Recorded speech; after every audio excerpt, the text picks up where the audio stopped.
दोस्तों नमस्कार। आज भारत की ऐसी वीरांगना की बात हम करेंगे। थोड़ा सा उनको हम बताएंगे कि देवी अहिल्याबाई होलकर, जिन्होंने 12,766 या 65 मंदिरों का पुनरुद्धार किया। आज उनका जन्मदिन है। उनके जो डिसेंडेंट हैं, जो अभी जिंदे हैं, रिचर्ड होलकर, जो कि महाराजा इंदौर है, जो कि जो इंदौर की राजधानी, जो इंदौर स्टेट की राजधानी कहाँ, मऊ के पास एक जगह है, वहाँ नर्मदा के किनारे, मेरा नाम दिमाग से स्लिप हो रहा है, उस राजधानी में रहते हैं, अपना व्यवसाय करते हैं।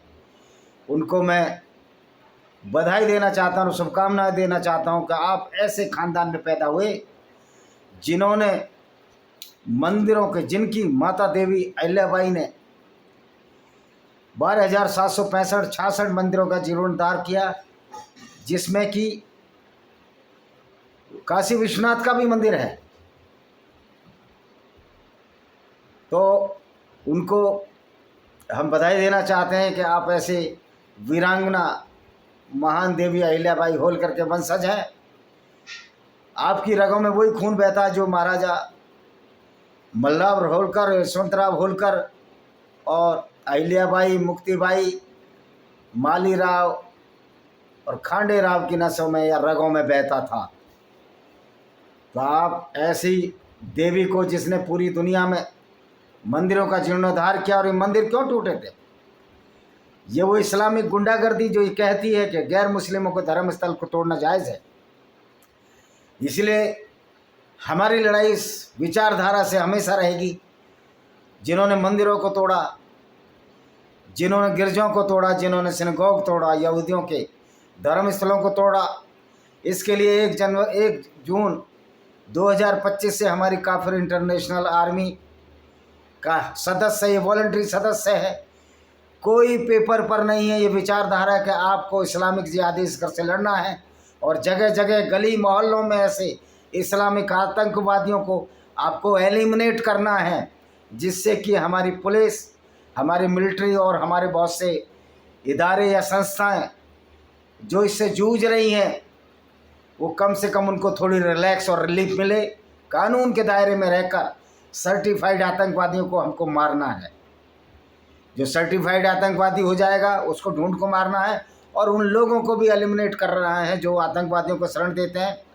ख़ास तौर पर उत्तर प्रदेश, बिहार में जो इस्लामिक विचारधारा को मानने वाले, और कश्मीर में जो आतंकवादियों को शरण देते हैं, उनको भी हमें अब खुद एलिमिनेट करना पड़ेगा, क्योंकि हमारा संविधान इस बात की गारंटी देता है कि देश विरोधी तत्वों को ख़त्म करना, एलिमिनेट करना है। तो आइए, आज हमारा जो चर्चा का विषय है वो ये है कि मोहम्मद ने जो एक कहानी गढ़ी थी 621 में 27वें रजब के महीने में, कि मैं गया था वहाँ मोहम्मद उससे मिलने, अल्लाह से मिलने, 7 आसमानों पर सैर करी। मेरे पास एक जिब्राइल नाम का एक व्यक्ति आया, जो कि फरिश्ता था, जो कुरान में आयतें भेजता था मोहम्मद को, और एक सफ़ेद घोड़े पर सवार होकर आया, जिस घोड़े के पिछले पैरों में पंख थे, जिससे उसको ताकत मिलती थी चलने की। अब इस मूर्खों को यही नहीं पता कि पंख जो है हमारे अगली भुजाओं का रूप है। तो घोड़े की पिछले जो टांगों की ताकत तो उसकी मसल से मिलती है, उड़ने में तो क्या ताकत मिलेगी। तो कह रहा, पहले मैं वहाँ गया, मेरा दिल धोया, आमे जमजम के पानी में एक गोल्डन ट्रे लाई गई, और वहाँ दिल धोया मेरा, और दिल को ऐसे ही सिल दिया। तो ये मूर्खता की बात नहीं है कि जो दिल सोचता ही नहीं है, ये सोचना दिमाग का काम है। अगर आपका दिमाग निर्मल होगा तो आप अच्छे कार्य करोगे। तो वहाँ उसने दिल धोया। उसके बाद वो बैतुल मुक़द्दस, जो अलग सा मस्जिद है, वहाँ गया। वो मस्जिद तो कंप्लीट 702 में हुई थी, 705 में हुई थी, और शुरुआत उसकी 636 या 637 में हुई, जो कि दूसरे खलीफा उमर ने कराई। जब तक मोहम्मद को मरे 5 साल हो चुके थे, तो ये वहाँ पर उसने घोड़ा भी बांध लिया, मस्जिद में घोड़ा भी बांध लिया। वो मस्जिद ही नहीं, और वहाँ नमाज भी पढ़ ली। और मज़े की बात है, वो नमाज तो उस पर जब तक ऑर्डर ही नहीं हुई थी, वो नमाज का ऑर्डर ही नहीं आया था, 621 तक कोई नमाज का ऑर्डर नहीं था, किसी भी मस्जिद में कोई नमाज नहीं पढ़ी जाती थी। तो उसने 621 में अल्लाह से मिलने से पहले ही वो नमाज ऑफर कर ली। तो ये सब फ्रॉड था। उसके बाद ये पहले आसमान पर गया, वहाँ इसको आदम मिला।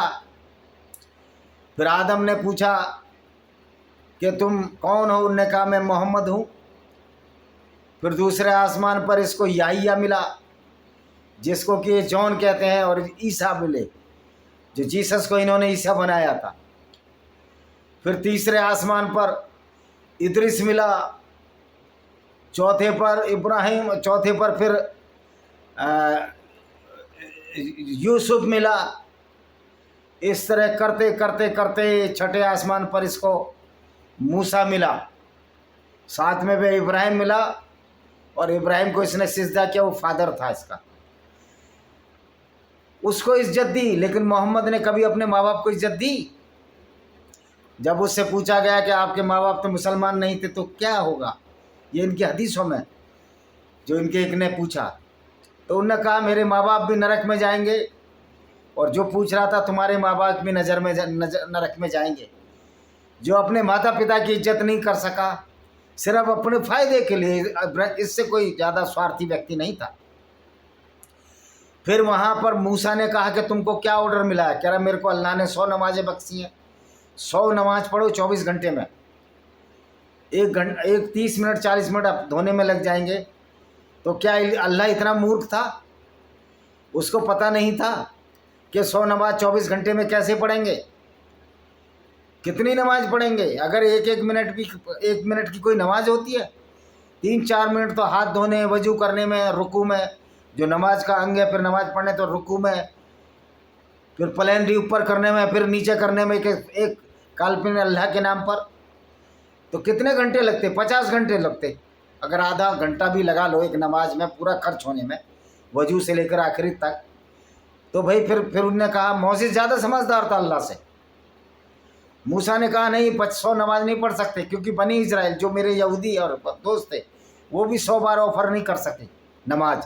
इसका मतलब मोहम्मद ने नमाज भी यहूदियों से चोरी किया, और सारे के सारे जो पैगंबर हैं जिनका नाम मैंने बताया, इब्राहिम को इन्होंने इब्राहिम बनाया, याहिया जॉन को याहिया बनाया, और इस जीसस को ईसा बना लिया। आदम को अदम बनाया इन्होंने, पहले आदम से मिला था, फिर इब्राहिम से मिला, इब्राहिम बनाया। इसी तरह सारे मोहम्मद ने सारे प्रॉफिट इनसे चुरा लिए। और लास्ट में अल्लाह, फिर मूसा ने कहा नहीं ये 50 ज़्यादा है, तो फिर 10 कम कर दी, फिर भी ज़्यादा है, फिर 10 ने 50 कर दी थी, आधी कर दी। फिर दूसरी बार गया ये 50 भी ज़्यादा है, फिर 10 कर दी। यानी मूसा बार बार भेजता रहा, लेकिन अल्लाह के अज्ञानी अल्लाह मूर्ख को ये नहीं पता लगा कि लास्ट में क्या नमाज है। तो लास्ट में 2-3 बार जब गया तो 5 उनको कह दिया कि 5 नमाज हैं, आप ये पढ़ो। तो अल्लाह कितना अज्ञानी था।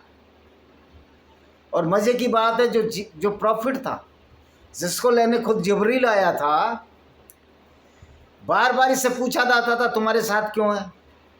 चौकीदारों को मालूम नहीं था। जब अल्लाह ने उसको लेने के लिए भेजा था तो अल्लाह ने कोई सर्कुलर जारी नहीं किया था कि पहले आसमान पर जो आदम के चौकीदार होंगे, पहरेदार होंगे, एक सर्कुलर नहीं भेजा जैसे सरकारी डिपार्टमेंट में भेजा जाता है कि मैं जिब्राइल को भेज रहा हूँ सफ़ेद घोड़े पर, बुर्राक नाम का घोड़ा जो कहीं है ही नहीं, जिसका कोई वर्णन नहीं है, साइंस में तो है नहीं भाई, ये तो झूठ है। तो ये सारा सर्कुलर जारी नहीं किया अल्लाह ने कि वहाँ इनसे कोई ना पूछे ही मोहम्मद है। मोहम्मद की शक्ल का कोई स्केच नहीं जारी किया अल्लाह ने, क्योंकि अल्लाह तो सब कुछ कर सकता है। ये सारी कहानी फ्रॉड मोहम्मद ने खुद बनाई थी 5 नमाजों की। तो हुआ क्या था, उस दिन ये उम्मा हानी, जो कि फ़कीता जिसका सही नाम था, जो कि मोहम्मद के जन्म के 1 साल बाद पैदा हुई थी, 571 वर्ष में AD में पैदा हुई थी, और जिसका पति जो एक यहूदी था, जबकि अबू बिन तालिब जो मोहम्मद का चाचा था, उसने कहा, मोहम्मद ने कहा 25 साल की उम्र में ये फ़कीता का हाथ मुझे दे दो, मैं इसको अपनी पत्नी बनाना चाहता हूँ। उसने कहा नहीं, वो जो कवि है जो यहूदी है, मैंने उसको पहले ही तय वादा किया कि मैं उसको दूंगा कि यानी मोहम्मद अबू तालिब इसका चाचा इसको लड़की नहीं देना चाहता था। इनडायरेक्ट में वो जानता था कि ये कुछ कमाता धमाता नहीं और फालतू की बातों में लगा रहता है। जब ये 25 साल का था तब तो ये मुसलमान भी नहीं था। तो लेकिन उम्मा हानी इसको प्यार करती थी। जब इसका पति रबिया भाग गया नजरान, जो कि ईसाई शहर था, तो ऑटोमेटिक उसकी शादी टूट गई। और फिर मोहम्मद वो अकेली रहा करती थी मदीना में। मोहम्मद उम्मा हानी, जिसको फ़कीता कहते हैं, जो कि अली की बहन थी और अली इनका दामाद भी था मोहम्मद का, यानी कि अपने दामाद की बहन, अली इनका चचेरा भाई भी था। उसके पास गया, वह रात गुजारी और इसको वहाँ अस्त्र वस्त्र, यह हदीसों में है, उसके नितंग खले हुए थे, वो नंगा पड़ा हुआ था और ये आंखें मलते हुए उम्मा हानी के घर से, फ़कीता के घर से बाहर निकला। फ़कीता ने इसको कहा कि ये मत बताना। फ़कीता ने कहा कि ये बिल्कुल किसी को ना बताना कि तुम यहाँ आए हो, और कोई झूठी कहानी भी ना गढ़ना, क्योंकि मोहम्मद ने कहा मैं ये कहानी गढ़ दूंगा जो मैंने तुम्हें सुनाई कि मैं अल्लाह से मिलने गया, पहला आसमान आदम मिला, दूसरे आसमान पर जोसेफ या याहिया, जोसेफ नहीं, जॉन और जीसस मिले, तीसरे पर जोसेफ मिला जिसको यूसुफ कहते हैं, चौथे पर इद्रिस मिला, पांचवें पर मूसा और छठे पर मूसा मिले थे, पांचवें में एक इनको और कोई मिला, उसका नाम मेरे दिमाग से स्लिप हो गया। ये कहानी सुना दूंगा और कह दूंगा मुझे अल्लाह लेने आया था, अल्लाह का घोड़ा। तो उम्मा हानी फ़कीता ने उनको ताकीद किया कि तुम ये भी मत बताना, अगर ये कहानी सुनाओगे लोग तुम्हारा मजाक बनाएंगे और धड़ाधड़ लोग इस्लाम छोड़ देंगे। तो फ़कीता के मोहम्मद से अवैध संबंध थे या बन गए थे जब वो अकेली रहती थी, अक्सर उसके घर जाता रहता था। लेकिन एक दिन ये रात के अंधेरे में जब बिना बताए किसी को गायब हो गया, ये काबा में, मक्का जो मस्जिद है वहाँ सोता था, उसके आसपास सोता था, जब ये वहाँ से गायब हो गया तो लोग इसे ढूंढने लगे, भाई ये मोहम्मद कहाँ चला गया, मोहम्मद कहाँ चला गया। तो ये मियाँ आंखें मलते हुए उम्मा हानी यानी कि फ़कीता बिनते तालिब के घर से निकले, फ़कीता बिनते तालिब के घर से निकला, जो इनके सगे चाचा अबू तालिब की लड़की थी। और मज़े की बात है, जब तक अबू तालिब भी मर गए थे और इनकी पहली पत्नी खदीजा बिन खुवैलिद जो ईसाई थी वो भी मर गई थी। तो इनको तो सेक्स की लत हो चुकी थी, क्योंकि इनकी सेक्स की लत का तो पता खदीजा के बाद हमेशा चलता है कि किस तरह इन्होंने सफिया बिन्त हुइया के साथ उसके पति और पिता को मारकर बलात्कार किया, और ये खुद अटैक करने गया। जो मुसलमान कहते हैं कि उनके ऊपर अटैक हुए, झूठ बोलते हैं। ये मोहम्मद का लंपटपन को इस बात से छिपा नहीं सकते। तो इस तरह के बहुत किस्से मैंने वीडियो में डाले हैं। तो ये उम्मा हानी के घर से निकला, फ़कीता के घर से निकला, लोगों ने इसको निकलते देखा, तो फिर भी ये नहीं माना, क्योंकि उम्मा हानी ने इसको मना किया था, तू कहानी मत गढ़ना, मेरे पास है, कोई दिक्कत नहीं है। और इनके अवैध संबंध थे, पूरी दुनिया को मालूम था, जग जाहिर थे। ये काम वासना के अंधे उम्मा हानी के घर गया और उसको छिपाने के लिए, क्योंकि तब तक ये अपने आप को कुछ बड़ा करने की सोच रहा था, बदनामी ना हो, इसने कह दिया कि मैं अल्लाह से मिलने गया था 621 में, क्योंकि 610 में पैगंबर बन चुका था। इसको एक झूठा फ्रॉड कहानी जो इसने बताई, जिब्रील फरिश्ता आता था और जिब्रील फरिश्ता ने इसको कहा, पहला कागज़ लाया, इसको पढ़। मोहम्मद ने कहा मैं पढ़ना नहीं जानता। अब अल्लाह की मूर्खता फिर सामने आई, क्या अल्लाह को पता नहीं था मोहम्मद पढ़ना नहीं जानता? फिर बार बार अल्लाह का भेजा फरिश्ता ये क्यों कह रहा है मोहम्मद इसको पढ़, क्या लिखा है? उसने कहा मैं पढ़ना नहीं जानता। तो ऐसा अल्लाह, ऐसा अज्ञानी, पृथ्वी बनाता है लेकिन पृथ्वी की रचना और उसकी गति का नहीं मानूं। आदमी भेजता है, घोड़े भेजता है जिब्राइल को, जाओ मोहम्मद को बुला के लाओ, मिलना है हमसे, लेकिन कोई सर्कुलर जारी नहीं किया।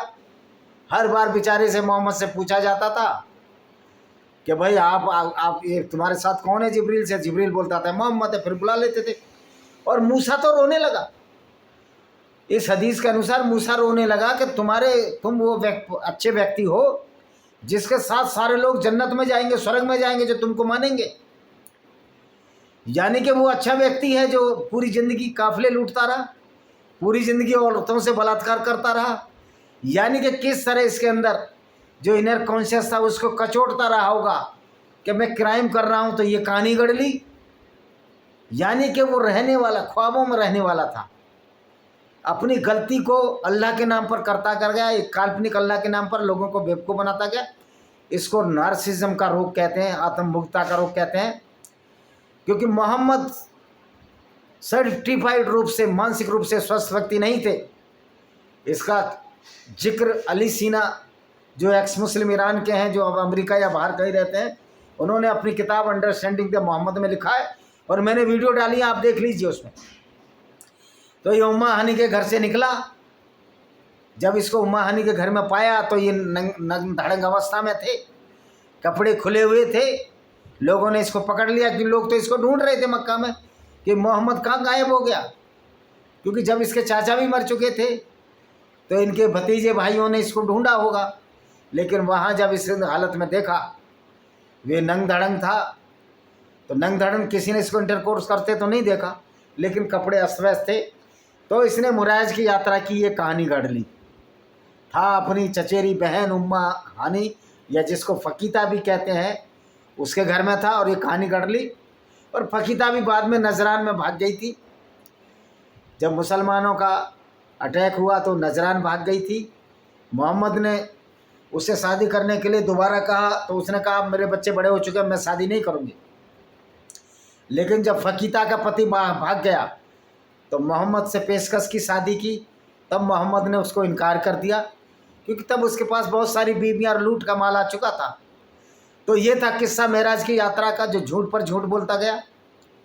और मज़े की बात है, हर व्यक्ति कह रहा है मोहम्मद है, मोहम्मद है, तो मोहम्मद बताने की क्या जरूरत थी?